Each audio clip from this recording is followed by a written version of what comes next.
మనం రామగిరి ఏరియాలో రామగిరి పోలీస్ వ్యవస్థను మనం చూస్తే రామగిరి పోలీస్ స్టేషన్ ఏరియాలో నసనకోట అనే గ్రామంలో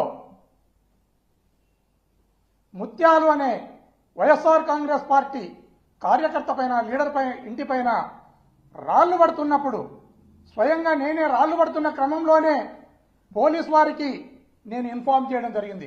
కన్సర్న్ ఎస్ఐకి నేను ఇన్ఫార్మ్ చేయడం జరిగింది. కన్సర్న్ సిఐకి నేను ఇన్ఫార్మ్ చేయడం జరిగింది. ఇన్ఫార్మ్ చేసిన వెంటనే ఆ ఎస్ఐ గారు సదరు ఎస్ఐ గారు ఆ స్పాట్కు రావడం జరిగింది. స్పాట్కు వచ్చిన ఎస్ఐ గారు అక్కడ రాళ్లు దింపుతున్న వ్యక్తులను తరిమివేయడం జరిగింది. ఆ తర్వాత కేసు కట్టవలసి వస్తుంది అన్న భావనతో ఏదైతే దుండగులు రాళ్లు జిమ్మినారో ఆ రాళ్లను స్వయంగా ఎస్ఐ గారు తన జీపులో వేసుకుని పోవడం అనేది చాలా పోలీస్ వ్యవస్థకే సిగ్గుచేటుగా నేను భావిస్తున్నాను. అదే కాకుండా ఇదే రామగిరి ఎస్ఐ గారు ఈ రామగిరి మండలాధ్యక్షుని ఎన్నిక విషయంలో ఒక ముగ్గురు వ్యక్తులు అక్కడ ఎలక్షన్ ప్రక్రియలో భాగంగా వెళ్తే ఆ ఎన్నికను విఘాతం కలిగించే విధంగా అక్కడ ఉన్న దుండగులు వీరిపైన ఈ ముగ్గురిపైన దాడి చేస్తే దాడి చేసిన వాళ్ళది కంప్లైంట్ తీసుకుని కేసు కట్టవలసిన సబ్ ఇన్స్పెక్టర్ ఈ దాడి చేసిన వ్యక్తులను వదిలేసి ఏదైతే బాధితులున్నారో బాధితుల కారులో కత్తులను కటార్లను రాళ్లను వేసి ఆ కత్తులను కటార్లను రాళ్లను రికవరీ చూయించి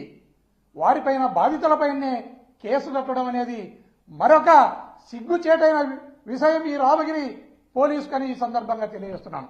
అదేవిధంగా ఏదైతే పాపిరెడ్డిపల్లె గ్రామం ఉందో మొన్న హత్య జరిగిన గ్రామం ఉందో ఆ గ్రామంలో లింగమయ్య ఇంటి మీదకి అదేవిధంగా జయచంద్రారెడ్డి అనే వ్యక్తి ఇంటి మీదకి 2 సార్లు దాడులు చేస్తే పోలీస్ వ్యవస్థ సరిగా రెస్పాండ్ కాకపోవడంతోనే పోలీసు ఏం చేయలేని వారిని జోకర్లాగా చూసి ఈ ముద్దాయిలు లింగమయ్యను నిర్దాక్షిణ్యంగా పొట్టన పెట్టుకోవడం జరిగింది. దీనికి పోలీస్ వ్యవస్థ సిగ్గుపడాలి, తల వంచుకోవాలి. రామగిరి ఎస్ఐ చేస్తున్న ఈ చేష్టలకు అతని నెత్తిన ఉన్న టోపీ పై మీద ఉన్న కాకి యూనిఫామ్ సిగ్గుపడతా ఉంది. అది నేనెందుకు వీని నెత్తి మీద ఉన్నాను టోపీగా, ఎందుకు వీని పై మీద యూనిఫామ్ గా ఉన్నానని ఆ యూనిఫామ్ ఆ టోపీ సిగ్గుపడతా ఉంది. అలాంటి ఎస్ఐ మళ్ళీ ఈరోజు బజారులోకి వచ్చి మాట్లాడడం అనేది కూడా చాలా హాస్యాస్పదంగా ఉంది.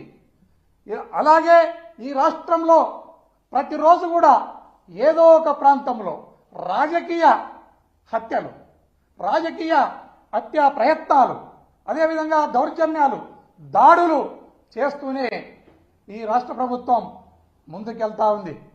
వీటినన్నిటినీ ప్రజాస్వామ్యవాదులంతా ఖండించాలి. ప్రజాస్వామ్యవాదులంతా దీన్ని తిరస్కరించాలి. ఖచ్చితంగా ఈ ప్రభుత్వానికి బుద్ధి చెప్పాలని